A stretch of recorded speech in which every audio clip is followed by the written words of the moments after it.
জানিয়ে দেব এই মুহূর্তে হাতে পাওয়া সর্বশেষ গুরুত্বপূর্ণ আপডেট আন্তর্জাতিক সংবাদ। শুরুতেই থাকছে ইসরায়েলের বিরুদ্ধে মুসলিম বিশ্বকে সামরিক জোট গঠনের আহ্বান পাকিস্তানের। দখলদার ইসরায়েলকে অবৈধ রাষ্ট্র বলে অভিহিত করেছেন পাকিস্তানের প্রতিরক্ষামন্ত্রী খাজা আসিফ। একই সঙ্গে পুরো মুসলিম বিশ্বকে তাদের বিরুদ্ধে ঐক্যবদ্ধ সামরিক জোট গঠনের আহ্বান জানিয়েছেন তিনি। এবারে জানাবো মোস্তফা খামেনির ভিডিও প্রকাশ করল মেহের নিউজ। ইরানের সংবাদ মাধ্যমের বরাতে আন্তর্জাতিক সংবাদ মাধ্যমগুলো জানিয়েছে ভিডিওটি কখন বা কোথায় ধারণ করা হয়েছে সে বিষয়ে মেহের নিউজ কোনো তথ্য দেয়নি। এমনকি মোস্তফাকে ঘিরে থাকা ব্যক্তিদের পরিচয়ও প্রকাশ করা হয়নি। এবারে থাকছে হরমুজে ইরানের নিয়ন্ত্রণ মেনে নেওয়া ছাড়া যুক্তরাষ্ট্রের কোনো পথ নেই বলে মন্তব্য করেছেন ইরানের সেনাবাহিনীর মুখপাত্র আমির আকরামিনিয়া। তিনি বলেছেন, হরমুজ প্রণালীতে ইরান যে নতুন নিয়ন্ত্রণ আরোপ করেছে তা অপরিবর্তনযোগ্য। যুক্তরাষ্ট্র এই নিয়ন্ত্রণ পরিবর্তনের চেষ্টা করলে তাতে কোনো কাজ হবে না। জানাবো ইরানের সর্বোচ্চ নেতৃত্ব যে সিদ্ধান্তই নিক পাশে থাকবে জনগণ। পেজেশকিয়ান বলেছেন, যুদ্ধ করা উচিত কিনা এ বিষয়ে যুদ্ধের কমান্ডাররা তার বা সাধারণ মানুষের চেয়ে খুব ভালো বোঝেন। তারা নিজেদের সক্ষমতা সম্পর্কে অবগত এবং পরিস্থিতি বিবেচনা করে সিদ্ধান্ত নেবেন। এদিকে শরীরে ক্যান্সার ছড়িয়ে পড়ায় তীব্র যন্ত্রণায় ভুগছেন জো বাইডেন। যুক্তরাষ্ট্রের সাবেক president Joe Biden prostate cancer শরীরের বিভিন্ন অংশে ছড়িয়ে পড়েছে। বর্তমানে তিনি তীব্র শারীরিক যন্ত্রণায় ভুগছেন বলে জানিয়েছেন তার ছেলে হান্টার বাইডেন। এবং সর্বশেষ জানাবো পশ্চিম তীরে দখলদার ইসরায়েলের অভিযান, স্থানীয়দের সঙ্গে সংঘর্ষ। পশ্চিম তীরের বিভিন্ন এলাকায় রাতভর ও রোববার সকালে অভিযান চালিয়েছে ইসরায়েলি বাহিনী এবং ইসরায়েলি বসতি স্থাপনাকারীরা। স্থানীয় গণমাধ্যমের খবর অনুযায়ী তারা বিভিন্ন বাড়িতে তল্লাশি চালিয়েছে, সম্পত্তির ক্ষতি করেছে এবং কয়েকটি এলাকায় স্থানীয় বাসিন্দাদের সঙ্গে সংঘর্ষে জড়িয়েছে। এতক্ষণ শুনছিলেন শিরোনাম, এবার থাকছে পুরো সংবাদ। দর্শক, অনুরোধ থাকবে ভিডিওতে একটি লাইক দিন, কমেন্টস করে জানিয়ে দিন এই ভিডিওটি আপনি কোন জেলা থেকে দেখছেন এবং শুনছেন। ইসরায়েলের বিরুদ্ধে মুসলিম বিশ্বকে সামরিক জোট গঠনের আহ্বান পাকিস্তানের। দখলদার ইসরায়েলকে অবৈধ রাষ্ট্র বলে অভিহিত করেছেন পাকিস্তানের প্রতিরক্ষা মন্ত্রী খাজা আসিফ। একই সঙ্গে পুরো মুসলিম বিশ্বকে তাদের বিরুদ্ধে ঐক্যবদ্ধ সামরিক জোট গঠনের আহ্বান জানিয়েছেন। পাকিস্তানের প্রতিরক্ষা মন্ত্রী বলেছেন, ইসরায়েল পুরো মুসলিম বিশ্বের জন্য হুমকি। তাদের মোকাবেলায় বিশ্বের সব মুসলিম দেশকে ঐক্যবদ্ধ সামরিক জোট গঠন করতে হবে।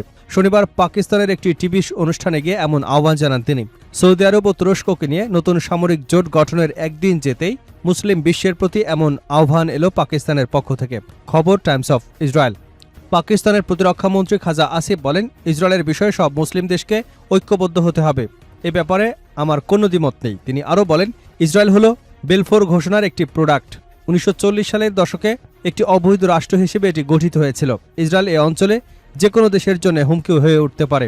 পাকিস্তানের প্রতিরক্ষামন্ত্রী ১৯১৭ সালের ব্রিটিশদের আলাদা ইহুদি রাষ্ট্র গঠনের বেলফোর ঘোষণার কথা উল্লেখ করেছেন। ব্রিটিশদের এই ঘোষণার ৩ দশক পর ১৯৪৬ সালে ইসরায়েলের জন্ম হয়। এরপর ফিলিস্তিনিদের ভূখণ্ড দখল করে ইসরায়েল শুধু সম্প্রসারিত করেছে। খাজা আসিফ বলেন, এবছর ইসরায়েলের সাধারণ নির্বাচনের পর বর্তমান প্রধানমন্ত্রী বেনইয়ামিন নেতানিয়াহুর পতন হোক আর না হোক, তাতে ইসরায়েলের প্রতি তার যে অবস্থান আছে সেটির কোনো পরিবর্তন হবে না। টিভি অনুষ্ঠানে পাকিস্তানের প্রতিরক্ষামন্ত্রী আরও বলেন, জেরুজালেমের ক্ষমতায় কে আসে সেটি কোনো বিষয় নয়। সাবেক প্রধানমন্ত্রী নাফতালি বা অন্য যে কোনো নেতাই আসুক, বর্তমান অবস্থা থেকে পার্থক্য হবে খুবই সামান্য। খাজা আসিফ বলেন, ফিলিস্তিনিদের প্রতি ইসরায়েলের অবস্থান এবং ইসলাম বিদ্বেষী যে মনোভাব আছে সেটি ধুয়ে যাবে না। তারা এক মুসলিম দেশের বিরুদ্ধে আরেক মুসলিম দেশকে উস্কে দেওয়া অব্যাহত রেখেছে। যতক্ষণ পর্যন্ত ফিলিস্তিন ইস্যুর সমাধান না হচ্ছে, মুসলিম বিশ্বকে তাদের বিরুদ্ধে এক হয়ে অবস্থান নিতে হবে। মোস্তফা খামেনির ভিডিও প্রকাশ করল মেহের নিউজ। ইরানের সংবাদ মাধ্যমের বরাতে আন্তর্জাতিক সংবাদ মাধ্যমগুলো জানিয়েছে ভিডিওটি কখন এবং কোথায় ধারণ করা হয়েছে সে বিষয়ে মেহের নিউজ কোনো তথ্য দেয়নি। এমনকি মোস্তফাকে ঘিরে থাকা ব্যক্তিদের পরিচয় প্রকাশ করা হয়নি। গত ২৮ ফেব্রুয়ারি যুক্তরাষ্ট্র ও ইসরায়েলের যৌথ হামলায় ইরানের তৎকালীন সর্বোচ্চ নেতা আয়াতুল্লাহ আলী খামেনি নিহত হবার পর মোস্তফা খামেনি দেশটির সর্বোচ্চ নেতার দায়িত্ব নেন।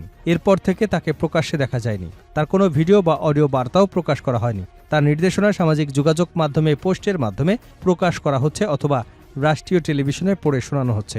মেহের নিউজ টেলিগ্রাম চ্যানেলের ভিডিওটি প্রকাশের পর তা সামাজিক যোগাযোগ মাধ্যমে ছড়িয়ে পড়ে। চীনা সংবাদ মাধ্যম সিজিটিএনও মেহের নিউজের বরাতে তাদের ফেসবুক পেজে ভিডিওটি প্রকাশ করেছে। তবে মেহের নিউজের ইংরেজি সংস্করণের ওয়েবসাইটে এ বিষয়ে কোনো প্রতিবেদন বা ভিডিও পাওয়া যায়নি। দীর্ঘদিন পর মোস্তফা খামেনির উপস্থিতির ভিডিও সামনে আসায় ইরানের সর্বোচ্চ নেতার শারীরিক অবস্থা এবং বর্তমান কর্মকাণ্ড নিয়ে নতুন করে আলোচনা শুরু হয়েছে। তবে ভিডিওটি কবে এবং কোথায় ধারণ করা হয়েছে এবং মোস্তফার সঙ্গে থাকা ব্যক্তিরা কারা, এসব বিষয়ে এখনও আনুষ্ঠানিকভাবে কোনো তথ্য প্রকাশ করা হয়নি। হরমুজে ইরানের নিয়ন্ত্রণ মেনে নেওয়া ছাড়া যুক্তরাষ্ট্রের কোনো পথ নেই। গুরুত্বপূর্ণ হরমুজ প্রণালীতে ইরানের আরোপ করা নিয়ন্ত্রণ মেনে নেওয়া ছাড়া যুক্তরাষ্ট্রের সামনে দ্বিতীয় কোনো পথ নেই বলে মন্তব্য করেছেন ইরানের সেনাবাহিনীর মুখপাত্র আমির আক্রামিনিয়া।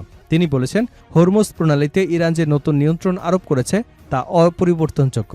যুক্তরাষ্ট্র এই নিয়ন্ত্রণ পরিবর্তনের চেষ্টা করলেও তাতে কোনো কাজ হবে না। ইরানের এই সেনা কর্মকর্তা সতর্ক করে বলেন, যুক্তরাষ্ট্র যদি হরমুজ প্রণালীতে ইরানের নিয়ন্ত্রণ নিয়ে কোনো ধরনের পদক্ষেপ নেবার চেষ্টা করে তাহলে বর্তমানে যে ক্ষয়ক্ষতি হচ্ছে তা আরও বাড়বে। হুমকির সুরে আমির আক্রামিনিয়া বলেন, বর্তমান পরিস্থিতি মেনে নেওয়া ছাড়া যুক্তরাষ্ট্রের সামনে আর দ্বিতীয় কোনো উপায় নেই। অন্যথায় অতীতে তারা যে ক্ষতির মুখোমুখি হয়েছিল এবার তার চেয়েও বেশি মূল্য চুকাতে হবে। হরমুজ নিয়ে ওমানের সঙ্গে চুক্তির দ্বারপ্রান্তে ইরান। বৈশ্বিক বাণিজ্যিক অন্যতম গুরুত্বপূর্ণ শ্বাসনালী হিসেবে পরিচিত হরমুজ প্রণালীর নিয়ন্ত্রণ নিয়ে ওমানের সঙ্গে একটি সমঝোতা চুক্তির দ্বারপ্রান্তে রয়েছে ইরান। তবে শুধু চুক্তি স্বাক্ষর করলেই গুরুত্বপূর্ণ এই জলপথ পুরোপুরি উন্মুক্ত করা হবে না, এমনটাই জানিয়েছে তেহরান। এদিকে সংযুক্ত আরব আমিরাত অভিযোগ করেছে, হরমুজ প্রণালীতে ইরানের সামরিক বাহিনী আবুধাবির আরও একটি জাহাজে হামলা চালিয়েছে।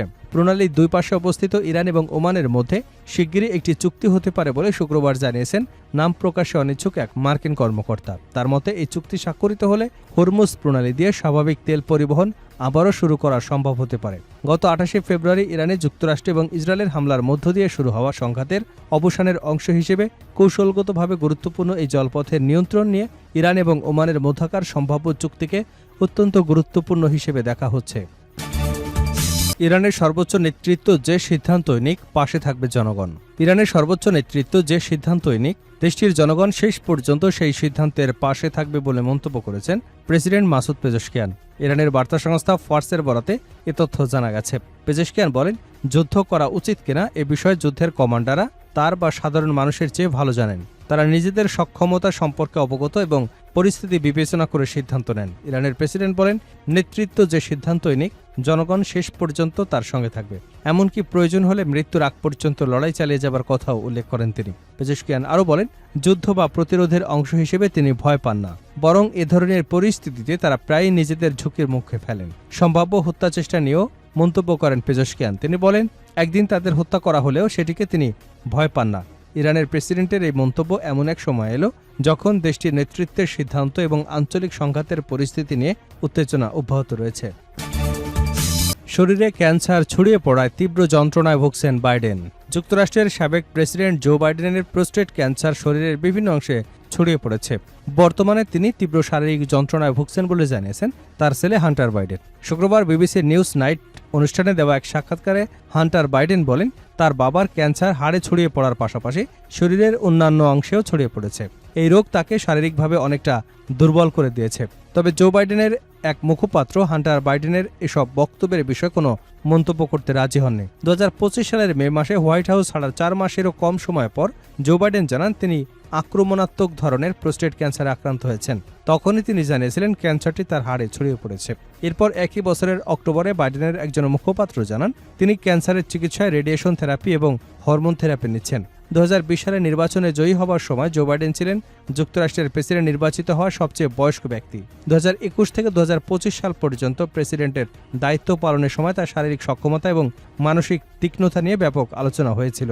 চলতি বছরের জুনে শিকাগোতে সাবেক প্রেসিডেন্ট বারাক ওবামার প্রেসিডেন্সিয়াল লাইব্রেরি অনুষ্ঠানে অংশ নেন বাইডেন। 2009 থেকে 2017 সাল পর্যন্ত তিনি ওবামার ভাইস প্রেসিডেন্ট হিসেবে দায়িত্ব পালন করেন। এদিকে জো বাইডেন প্রেসিডেন্ট হিসেবে দায়িত্ব পালনের স্মৃতিকথা আগামী 17 নভেম্বর প্রকাশিত হবার কথা রয়েছে।